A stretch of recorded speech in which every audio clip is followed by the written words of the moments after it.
കൃഷി മാസ്റ്ററിലേക്ക് സ്വാഗതം. ഇന്നത്തെ നമ്മുടെ വീഡിയോ സപ്പോട്ട പഴത്തെ പറ്റിയാണ്. നമ്മൾ നഴ്സറിയിൽ നിന്നും ഗ്രാഫ്റ്റ് ചെയ്ത തൈകൾ വാങ്ങാറുണ്ടല്ലോ. ആ തൈകൾ എങ്ങനെയാണ് നടുന്നതെന്നും അതിൻ്റെ കൃഷി രീതിയും കായ്ഫലം ലഭിക്കാനായി നാം എന്തൊക്കെ ചെയ്തു കൊടുക്കണം എന്നുള്ള കാര്യങ്ങളാണ് ഇന്ന് ഞാൻ നിങ്ങളുമായി ഷെയർ ചെയ്യുന്നത്. പൊതുവെ എല്ലാവർക്കും ഇഷ്ടപ്പെടുന്ന ഒരു പഴവർഗ്ഗമാണ് സപ്പോട്ട.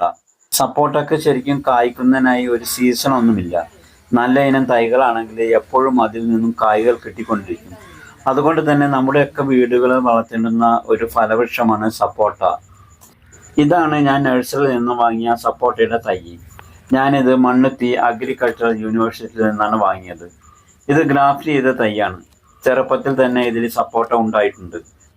മാത്രമല്ല മറ്റു കൊമ്പുകളിലെല്ലാം മൊട്ടിട്ട് നിൽപ്പുണ്ട്. ഇതുപോലെയുള്ള പഴവർഗ്ഗ ചെടികൾ വാങ്ങുമ്പോൾ കായ്ഫലം ഉണ്ടായി നിൽക്കുന്നത് വാങ്ങിയാൽ പിന്നെ കായ് ഉണ്ടാകുമോ ഇല്ലയോ എന്ന കാര്യത്തിൽ നമുക്ക് സംശയം ഉണ്ടാവില്ല. ഞാൻ ഇതുപോലെയുള്ള തൈകളൊക്കെ വാങ്ങുമ്പോൾ കായ്ഫലമുള്ള തൈകളാണ് വാങ്ങാറ്. ഇതിനു മുമ്പ് പേരത്തൈ ഞാൻ വാങ്ങിയിരുന്നു. അതിലും 1-2 പേരക്കാൽ കായ്ച്ചു നിൽപ്പുണ്ടായിരുന്നു. അത് നടുന്ന വിധമെല്ലാം കാണിച്ചുകൊണ്ട് ഒരു വീഡിയോ മുമ്പ് ഞാൻ പോസ്റ്റ് ചെയ്തിരുന്നു. നിങ്ങളത് കണ്ടു കാണുമെന്ന് വരുന്നു. അപ്പോൾ ഈ സപ്പോട്ടയുടെ തൈ നടാനായിട്ട് ഒരു കുഴി അടിച്ചിട്ടുണ്ട് ഞാൻ. അത്ര ആഴമൊന്നും ആവശ്യമില്ല, 1 അടി താഴ്ചയേ ആവശ്യമുള്ളൂ. എന്നിട്ട് ആ കുഴിയിലേക്ക് കുറച്ച് കരിയില ഇട്ട് കൊടുക്കുന്നുണ്ട്. ഇന്നലെ ഇവിടെ വേനൽ മഴ പെയ്തത് കാരണം കരിയില ഒന്ന് നനഞ്ഞ് കുതിർന്നിട്ടുണ്ട്. ഇനി കരിയില നിങ്ങൾക്ക് കിട്ടാനില്ലെങ്കിൽ വാഴയുടെ കൈ ഉണങ്ങിയത് ഇട്ട് കൊടുത്താലും മതി. ഏതാണ് നിങ്ങൾക്ക് ലഭ്യം എന്നതുപോലെ ചെയ്യാവുന്നതാണ്. ഇനി കരിയില ഇട്ടതിൻ്റെ മുകളിലേക്ക് കുറച്ച് മണ്ണ് ഇട്ട് കൊടുക്കാം. അധികമൊന്നും വേണ്ട, ഒരു ചെറിയ ലെയർ മണ്ണ് ഇട്ട് കൊടുത്താൽ മതി.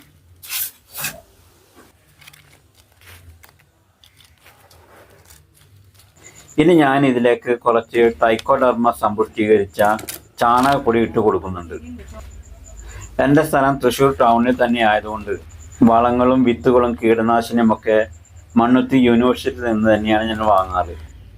ഇനി നമുക്കിതിലേക്ക് വേപ്പിൻ പിണ്ണാക്ക് കുറച്ച് ഇട്ട് കൊടുക്കാം. വേപ്പിൻ പിണ്ണാക്ക് ഇടുന്നതുകൊണ്ട് തൈകൾക്ക് കീടശല്യമൊന്നുമില്ലാത്ത നല്ല പ്രതിരോധ ശേഷിയും അതുപോലെ തന്നെ ഉറുമ്പിൻ്റെ ശല്യമൊന്നും ഉണ്ടാവുകയുമില്ല.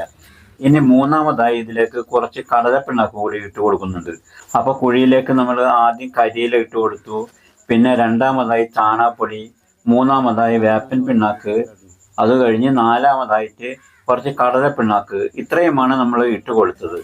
ഇനി എല്ലാതും കൂടി ഒന്ന് മിക്സ് ചെയ്ത് സപ്പോട്ടയുടെ തൈ ഇതിലേക്ക് വെച്ച് കൊടുക്കാം. അതിനു മുമ്പായി കവറൊന്ന് മുറിച്ച് മാറ്റണം. കവർ മുറിച്ച് മാറ്റുമ്പോൾ വളരെ ശ്രദ്ധയോടെ ചെയ്യണം. കാരണം വേരുകളൊന്നും പൊട്ടിപ്പോവാതെ വളരെ ശ്രദ്ധയോടെ കവർ മാറ്റാൻ ശ്രമിക്കണം.